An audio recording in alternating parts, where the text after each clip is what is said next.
Hello demons, and welcome to our next project. It's a music video that we will create the music and the video ourselves. We're going to use two different programs. We're going to use GarageBand and iMovie, or if you have a PC and you want to use Audition and Premiere Pro. And we're going to do that. This is going to be a music video of our own creation. We're going to then create images to go with those, sounds that are unlikely or not really related for our music video.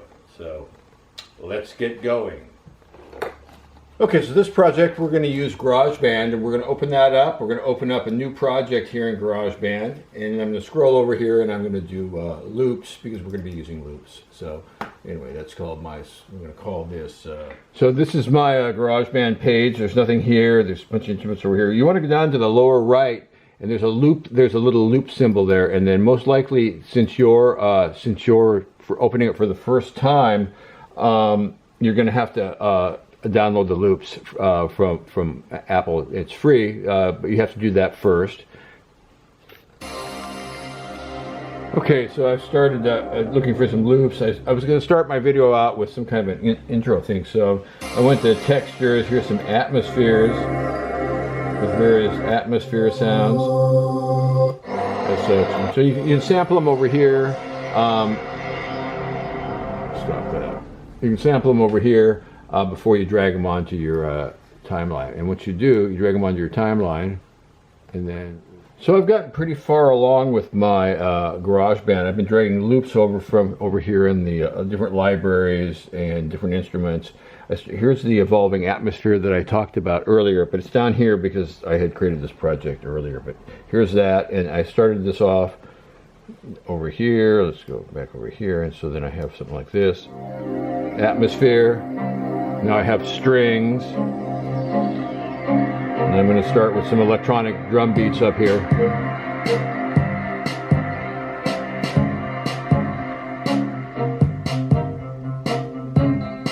Guitar.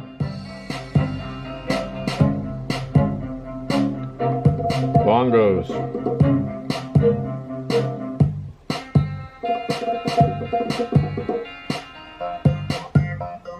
Funky clavinet. More beats, funky clavinet, shaker, some bass,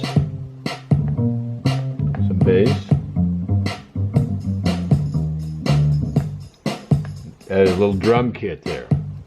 So you can look over here on all your instruments, and you can just push the top one to reset. It has styles, it has instruments. And when you hit each one, it opens up another window with all kinds of things. So you can sample them over here.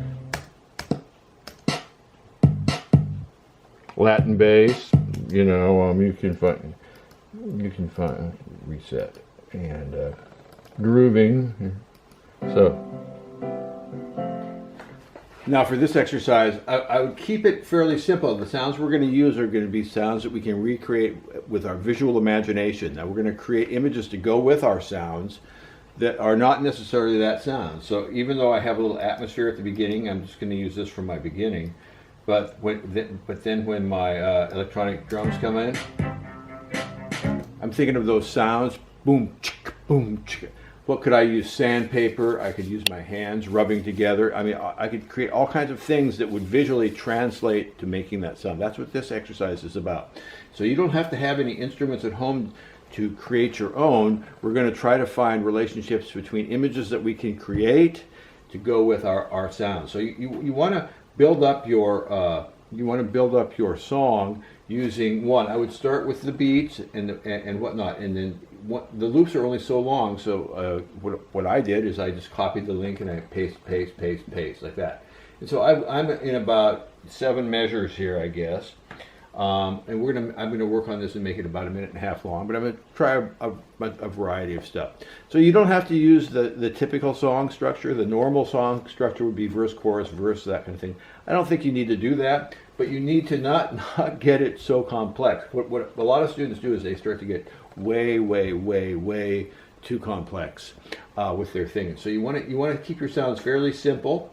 I think you want to have an introduction, and then you want it to kind of build up, and then offer lots of breaks in it. So where see, that's kind of called, not now. Just a little guitar. Now I don't know what I would put there for that ding ding ding ding ding ding ding ding. I don't, you know, but I'm gonna later this evening when it gets dark and I'm in my studio here, create some images with kitchen utensils or tools I have laying around or parts of my body or whatever. So this is the objectives are to create images that go with the music that we've created, but aren't necessarily that music. Now I have some guitars around my studio here because I'm a player of not very much ability, and so I may use some of my real instruments, but I'm going to also use a lot of things that I find or experiment with here. Okay, so I finished my song. It comes in about 1 minute and 43 seconds down here. Now I have about 10 different instruments and tracks. It's a little more complicated at the beginning, but I kept it fairly simple, and I used lots of things with only one time or two times, three times, a few times. I didn't really bunch it up too much. I started with an atmosphere and an orchestral string, so I have someplace to put my titles of my little song, because I wanted to let people know that something's going to happen here. And then the main part of my song is a string of electronic beats that I put together with a fill right here in the middle. Then I added all kinds of different things in here, but I spaced them apart. I didn't get it too claustrophobic, and when I was choosing over here on my instruments by genre or all or whatever, I tried to keep things fairly simple. There's some pretty elaborate loops that might be hard to duplicate when we go to the next section. So I wanted to keep it simple, and you might even want to keep it a little bit simpler than me. All right. This is important. We have all of our tracks listed here. I'm going to make a list of all of these for my shot list, so I can brainstorm and get some ideas for that. So I'm going to start at the top and go to the bottom, and then I'm going to get some ideas about what I think would match up with each of those tracks. Now, I haven't even exported this to see, onto my desktop for a completed track. I'm still just looking at it, and I'm going to make a list, because some of these things only have a couple of little pieces, but the majority is my rhythm track, my bass, and then I have lots of percussion and stuff. So anyway, let's do that. Here's my track listing. I put atmospheres and textures together. I have a big space for beats, electric guitar, cymbal, clavinet, acoustic bass, kits, electric bass, trombone, rattler, clav, synth, and saxophone.